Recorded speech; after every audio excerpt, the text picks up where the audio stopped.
Hi and welcome to Homo Ludens, the channel on history and board games. In today's video, we are going to finish my series about Essen 2019 and do something a bit different. I'm not going to talk about the event as a whole, but I'm going to focus on one single game.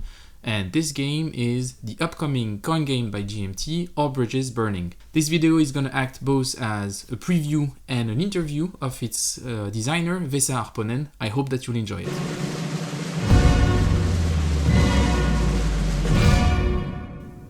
So, before I talk about All Bridges Burning and speak with Vesa Arponen about his first design on the Finnish Civil War, let's talk a bit about what is a coin game. First of all, coin stands for counter-insurgency. So, as the name states, coin conflicts or coin wars are asymmetric in nature, as they oppose two categories of factions. One of them being usually a regular army that defend an established political system, and an insurgent that could be a guerrilla or a political party or something of sort that is trying to change the status quo using unconventional ways of waging war. And in 2012, a game by Volker Runke introduced a new system to simulate those wars. His first game was Undead Abyss, focusing on the conflict between Marxist militias, right-wing death squads, and the corrupt state of Colombia in the 1990s. This was a tremendous success, and since then GMT released 9 games in this series, simulations ranging from the Gallic revolt against Caesar to the US war in Afghanistan. This shows how efficient the system is at covering a wide range of eras by focusing on a few key aspects of this war. But what are those aspects? And here we have to talk about coin theory, and I'm going to reference one of these theorists, a French soldier called David Galula. And for him, coin wars are characterized by a few specific facts. First, opposing parties should focus on gaining the support of the population rather than control of territory. Then, most of the population will be neutral in the conflict. Support of the masses can be obtained with the help of an active friendly minority. The third aspect of coin wars is that the population must be efficiently protected to allow it to cooperate without fear of retribution by the opposite party. And finally, order enforcement should be done progressively by removing or driving away armed opponents, then gaining support of the population and eventually strengthening position by building infrastructure and setting long-term relationship with the population. And the coin system introduced by GMT builds upon this theory in its core game mechanics. And now that you have a bit more context, let's jump into the interview and start talking with Vesa Arponen to know a bit more about him. Okay, so my name is Vesa Arponen. I come from Finland originally. I'm a designer of the GMT game's forthcoming coin series game called All Bridges Burning on the Finnish Civil War. I guess I'm a relatively recent entrant to the hobby. It's only maybe about 5 to 10 years ago now, so fairly late. And it started for me with the coin series, really, with games like Cuba Libre, Fire in the Lake. Those were sort of my entry games into the hobby. No, I rather came from computer games. Okay. I wasn't much of a gamer really before then discovering these conflict simulations, as I like to call them, rather than war games, because often they have political dimensions. So. Before that it hadn't really been computer games. It's kind of linked with my job. I work in a university and on a theoretical topic. So I'm a philosopher by training, and so there's always that sort of idea of understanding how systems work, and a game is kind of a system. When you design one, it's a system, and so that's really it. On the other hand, there's a historical interest, wanting to understand how does history work, what are the driving forces and that kind of stuff. So that's really the background for me. And now I would like to discuss a bit more about the Finnish Civil War, which is the event that is being simulated or represented in All Bridges Burning. In a way, you could say that the Finnish Civil War is not a traditional counter-insurgency war. First of all, from 1917 to 1918, there was 2 phases in the war. The first one was a rise in political tension with low level of violence, much like we would see a decade later in the Weimar Republic. Then you had an open war phase that looked more like an open civil war rather than an insurgency war, with regular troops on both sides. The other factor was that the external influence on this event was not only political. There were actually some Russian troops present on the ground at the beginning of the Civil War, and then it was actually a German invasion that put an end to the war.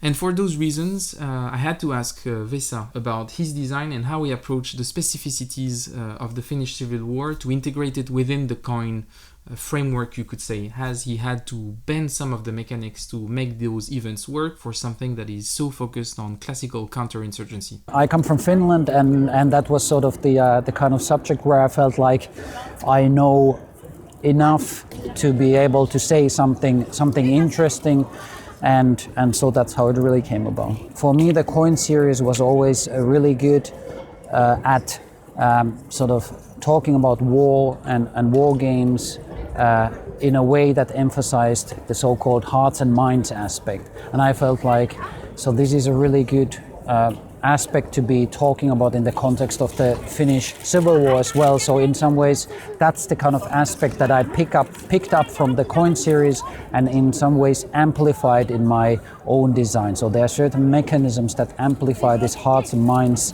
aspect and even make it even more prominent perhaps in my game than in some of the other coin series games that have come out to date. But certainly this aspect is always prominent in every single coin game. But so that maybe would be one thing that I would mention. So we played half a game with Vesa at Essen, me playing the reds, obviously, and him playing the whites and the moderates. And I must say it was a very fun experience. My knowledge of the coin system is pretty limited, as I only played 2 games previously, one of them being Colonial Twilight that you see behind me, and the other one is Cuba Libre, which is probably one of the lightest of the series. But I must say that I really like this iteration for a few reasons. First of all, it's nice to have a 3-player game in the series, as most con games are a 4-player thing, if you exclude Colonial Twilight that focuses on 2 players. Then I really like the fact that there was a very strong political dimension to the game, with policies being enacted depending on the influence that each faction had on the National Assembly. But I also really like the fact that you could feel that there were 2 specific phases in the war, which are actually called Phase 1 and Phase 2 in the game, with a gameplay that actually evolves over time. I didn't play up to the point of the German invasion, but I must say that the influence of external countries on the war is very significant within the game, really baked into its mechanics, making it very interesting. And you see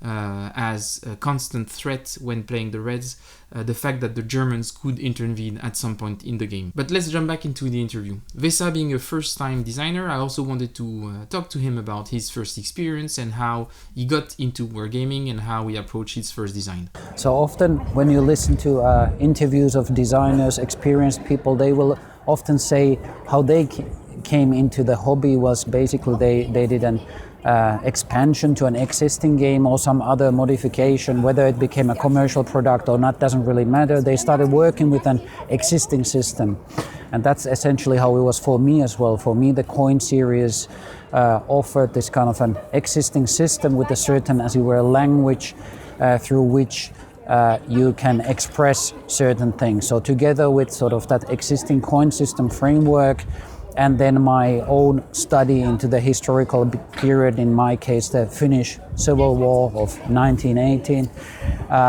together you can combine these, the historical interest and some sort of a game language or set of mechanisms to then articulate what you find in the historical literature. And that's, I think, a really good way for a first-time designer such as myself to get into thinking about games. How do they work? How are they fun to play? How are they interesting to play?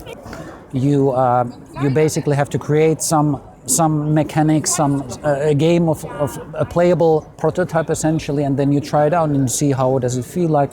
I mean, that's the more general question sort of behind your question, I guess, is what makes games fun, and it's things like having multiple decisions that come with an opportunity cost, so you can only really take one decision of the many that you definitely would like to, so that way you can build in difficult decisions, tension. Those are the ingredients of captivating gaming experience. Yeah, I have enjoyed the process. Definitely a lot of fun to work on these systems, trying to make them work, trying to make them fun.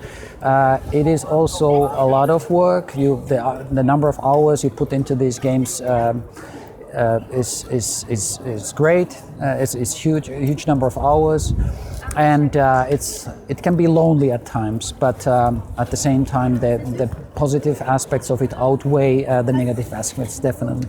And that's it for today. I hope that you enjoyed this preview review of the game. I'm definitely considering doing a more in-depth review of the game once it's being released, and I would strongly recommend that you check the P500 page on the GMT website. It's still at a pretty good pre-order price today, and I think it's definitely a game worth checking out if you're interested in counterinsurgency. I would also really like to thank Vesa for taking the time to answer my questions and taking also the time to play the game with me, introducing me to its mechanic. We really had a good time, and I hope to be able to play with him in the future and maybe invite him for a longer interview once the game is being released, potentially answering some of the questions that you could add in the comment section. And if you're interested in coin theory, there is a book that I would really like to suggest, and that's the book by David Galula. That's the French version, but it exists in English, called Counterinsurgency Theory and Practice. That is a very interesting book on David Galula's experience in Algeria, but also on how he theorized counterinsurgency war.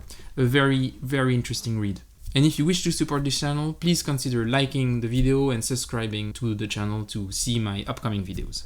Thank you for watching, and see you next time. This was Homo Ludens.